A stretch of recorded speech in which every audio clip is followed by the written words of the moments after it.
Pero yo quiero preguntarte el momento de abrir.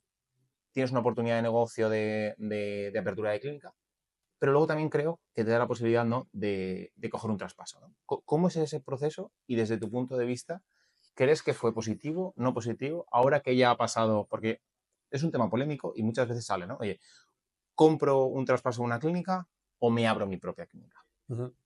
Pues mira, eso es un tema, como tú dices, controvertido. Primero de todo decir que una vez yo ya tenía claro que tenía mi clínica, ya tenía más o menos un volumen de pacientes, ahí empieza lo primero un estudio para ver dónde voy a abrir. ¿No? Pues al fin y al cabo hay que hacer un estudio demográfico, ver dónde son las mejores áreas, qué tipo de perfil o de cliente tipo es el que tú buscas, nivel adquisitivo, gastos del inmueble. Yo al fin y al cabo todo eso lo valoré.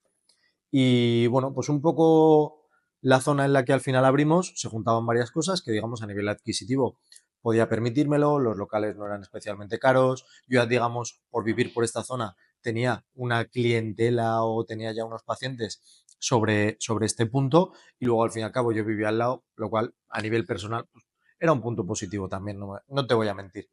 Y bueno, una vez ya tenía más o menos claro dónde yo quería abrir, más o menos las dimensiones también, porque al fin y al cabo tú te haces un proyecto, ¿no? Y no es lo mismo abrir una clínica de 150 metros que una de 1000 metros. Entonces, calculando esos gastos, viendo un poquito el alquiler, viendo el volumen que yo tenía y un poquito a lo que aspiraba, ya decidimos pues, que íbamos a buscar una clínica entre 150 y 300 metros, con unas características especiales, y ahí pues empezamos a mirar un poquito, empezamos a informarnos y, bueno, pues hoy en día sabes que abrir una clínica es un proceso complicado. Todas las normas, proyectos, sanidad, al final hoy en día te exigen muchas cosas. Entonces se empezó a valorar los diferentes locales que podían haber por aquí, que costaba reformarlos y que costaba los permisos. Y a la vez se fueron buscando traspasos. Y no tenía, digamos, claro una cosa u otra. Yo tenía más o menos un presupuesto de reforma según los metros y demás, y lo que iba diciendo, cuando me cuadre algo, aquí empezaremos. No tenía una prisa por empezar porque, como digo, ya estaba trabajando, ya tenía una cartera hecha y no tenía la necesidad de abrir mañana. Entonces, bueno, pues cuando saliera una buena oportunidad era lo que me iba a plantear.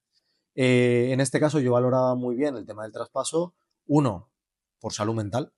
Al fin y al cabo tú pagas el traspaso, empiezas y puedes empezar a funcionar, que al fin y al cabo, decimos, ¿no? Tú sabes que una obra, tú en tu casa has hecho obras, Carlos, o sea, es un follón y un trastorno. Dicen que las obras y las mudanzas son los momentos más estresantes en la vida de una persona. Pues si te lo puedes evitar, mejor.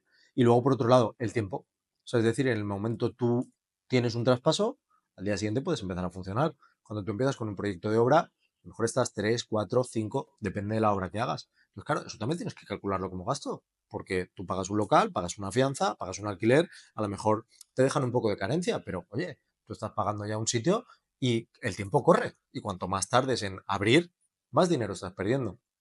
Entonces, a la hora de un traspaso, eso es muy positivo, digo yo.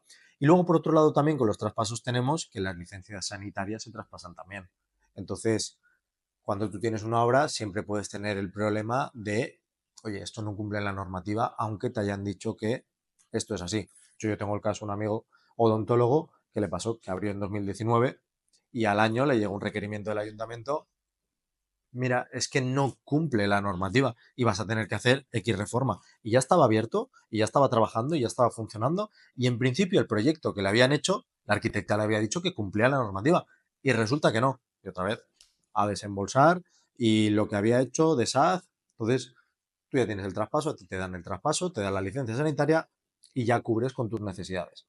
Entonces, yo eso lo veo de manera muy positiva.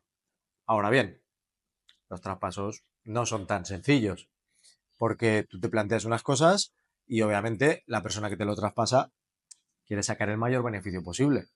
Entonces, desde el desconocimiento de una persona que lleva 3 años trabajando como autónomo, que no sabe nada de negocios y que lo único que sabe es un poquito de fisioterapia, porque como también sabes, en la fisioterapia, en la podología, en la odontología, te enseñan a ser profesional sanitario, no a montar una empresa. Entonces yo, con mis conocimientos y mi papá de la mano, como aquel que dice de papá, échame una mano, empiezas a negociar un traspaso, te cuentan unas cosas, tú ves otras, pero realmente tú no sabes aún de números, no sabes cómo funciona. Otra cosa es que tú ya has tenido una empresa y tengas esos conocimientos. va a ser mucho más sencillo. Pero la mayoría de profesionales sanitarios que empezamos a abrir una empresa o una clínica, Bueno, una empresa, ¿eh? desgraciadamente, una empresa, Es una correcto. empresa, o sea, porque muchas veces parece que lo diferenciamos, ¿no? Sí, Pero al final eres empresario. Y el día que tú abres tu clínica, pasas de ser fisioterapeuta, perdón, a empresario. a empresario, correcto. Pues efectivamente, pues visto así, sí, pasamos ahí, pero claro, no tienes los conocimientos para ser empresario. Entonces, los números que te facilitan, pues tú los ves y dices, pues, oye, en mi idea, ¿no? Como el cuento de la lechera, es muy bonito y todo sale fenomenal. Al fin y al cabo, a mí me pidieron un dinero que en ese momento yo dije, lo veo más o menos justo. ¿En base a qué? En base a que tampoco me parecía mucho dinero y yo tenía muchas ganas de empezar. Pero claro, luego, por ejemplo, ahí cometes una serie de errores bastante fuertes. Pues yo me había hecho mi idea, quería mi equipo. Entonces, por ejemplo, el primer error que cometí, los profesionales sanitarios aquí, que ya tienen una pequeña cartera de pacientes, que habían, oye, pues yo no quería contar con ellos porque yo quería mi equipo. Entonces, ¿qué problema voy a tener? Esa pequeña cartera de pacientes que puede quedar en la clínica, Se va. se puede ir. A lo mejor O no, a lo mejor no, pero que hay pero probabilidad hay de... probabilidad de que se vaya. Segundo, pues si trabajas con seguros, yo no hice bien ese trabajo o ese cambio de seguros. Al fin y al cabo, yo al cambiar el local y cambiar de nombre, a mí lo que me aconsejaron fue cambiar de nombre y luego cuando fui a las aseguradoras a decirles, oye, ahora soy yo.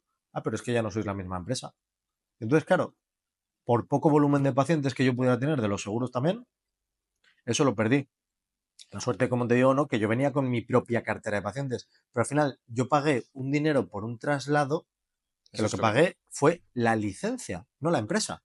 Entonces, eso hay que entenderlo muy bien, porque al fin y al cabo, si tú estás traspasando una clínica, a ti tiene que llegar a una clínica con una serie de, como decimos, ¿no? Pacientes o empleados o lo que tú decidas tener y poder aprovecharlos y sacarle el mayor rendimiento. Que luego no los quieres, fuera, pero por lo menos tener ese conocimiento. Y a mí eso fue uno de los errores que ahora no lastro como aquel que dice, pero que en su momento podría haber generado un mayor beneficio. Al menos te impactó y te impactó de manera negativa. Al final, tú cuando Efectivamente. pagas un traspaso, tú lo que estás pagando, como tú bien decías, es el negocio, ¿no? Y al final haces unos números. Luego también está, porque hay diferentes maneras ¿no? de valorar un negocio. Sí, La mejor es multiplicar, hacer un múltiplo del EBITDA. O sea, esa no hay pérdida, ¿no? Y muchas claro. veces se valoran así. Las empresas a día de hoy, sobre todo, se tienen muy en cuenta el EBITDA. Otra fórmula de hacerlo es decir, oye, más o menos la facturación del último año, pues te pago la facturación y ahí, pero claro, ahí tienes un poco esa pérdida de decir, oye, sí, has facturado 300.000, 400.000, pero ¿cuáles han sido un poco, ¿Cuánto te ha quedado? cuánto te ha quedado? ¿Cuánto te ha ¿Cuáles han quedado? sido tus ingresos? Porque